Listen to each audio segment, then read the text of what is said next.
Good morning बच्चों। आज हम कक्षा 9 हिंदी विषय के पाठ 4 को पढ़ेंगे, जिसके लेखक हैं जाकिर हुसैन।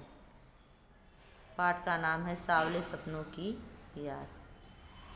पहले हम लेखक के जीवन परिचय के बारे में जानेंगे।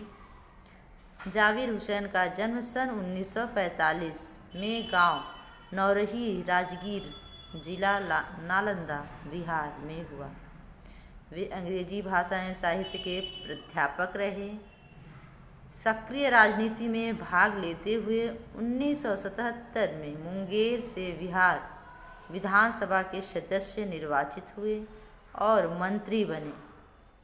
सन 1995 से बिहार विधान परिषद के सभापति हैं। जाकिर हुसैन हिंदी, उर्दू तथा अंग्रेजी तीनों भाषाओं में समान अधिकार के साथ लेखन करते रहे हैं। लेखक को हिंदी भाषा की, उर्दू भाषा में और अंग्रेजी भाषा तीनों भाषाओं में ही इनकी रचनाएं देखने को मिलती है और तीनों भाषाएं उनको की जानकारी भी उनको है। उनकी प्रमुख रचनाएं इस प्रकार हैं। जो आगे है, डोला बीबी का मजार, अतीत का चेहरा, लोगा, एक नदी रेत भरी। अपने लंबे राजनैतिक सामाजिक जीवन के अनुभवों में उपस्थित आम आदमी के संघर्षों को उन्होंने अपने साहित्य में प्रकट किया।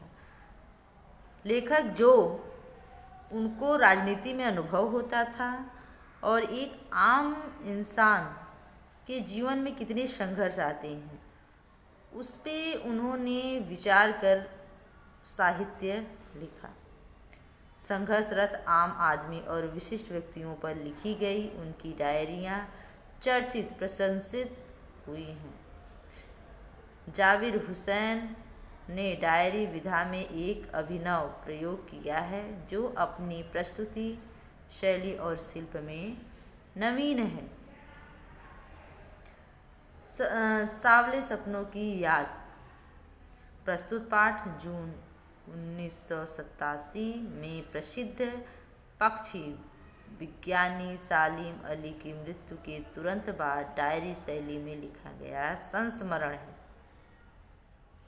संस्मरण किसी की याद में जो लिखा जाता है। सालिम अली की मृत्यु से उत्पन्न दुख और अवसाद को लेखक ने सांवले सपने की याद के रूप में व्यक्त किया है। सालिम अली का स्मरण करते हुए लेखक ने उनका व्यक्ति चित्र प्रस्तुत किया है। कहने का मतलब है कि सांवले सपनों की याद में लेखक ने सालिम अली की याद में जो उनके जीवन का चरित्र है, उसको उन्होंने इस संस्मरण में चित्रित किया है। यहाँ भाषा की रवानी और अभिव्यक्ति की शैली दिल को छूती है। सांवले सपनों की याद। सुनहरे परिंदों के खूबसूरत पंखों पर सवार सांवले सपनों का एक हुजूम मौत की खामोश वादी की तरफ अग्रसर है। कोई रोक टोक सके कहाँ संभव है। कहने का मतलब लेखक कहना चाहते हैं कि जब इंसान का अंतिम समय आ जाता है तो उसे कोई भी रोक नहीं सकता।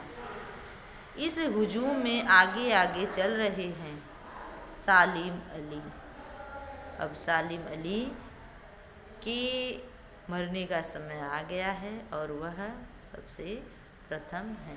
अपने कंधों पर सैलानियों की तरह अपने अंतहीन सफ़र का बोझ उठाए, लेकिन यह सफ़र पिछले तमाम सफ़रों से भिन्न है।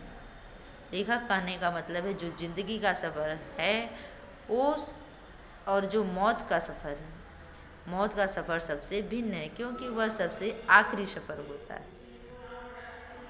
भीड़ भाड़ की जिंदगी और तनाव के माहौल से सालिम अली का यह आखिरी पलायन है।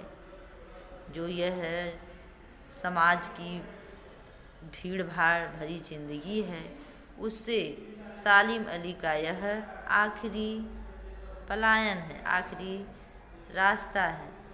अब तो वो उस वन पक्षी की तरह प्रकृति में विलीन हो रहे हैं जो जिंदगी का आखिरी गीत गाने के बाद मौत की गोद में जा बसा हो।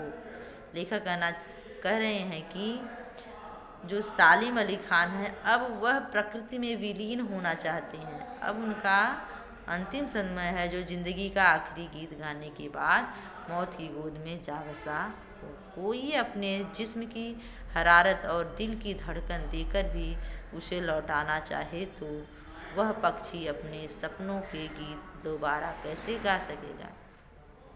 अगर कोई उन्हें अपनी धड़कनें भी दे दे तो भी वह अब वापस उनको जिंदा नहीं कर सकता और न ही वह अब फिर से अपने सपनों के गीत दोबारा गा सकेंगे।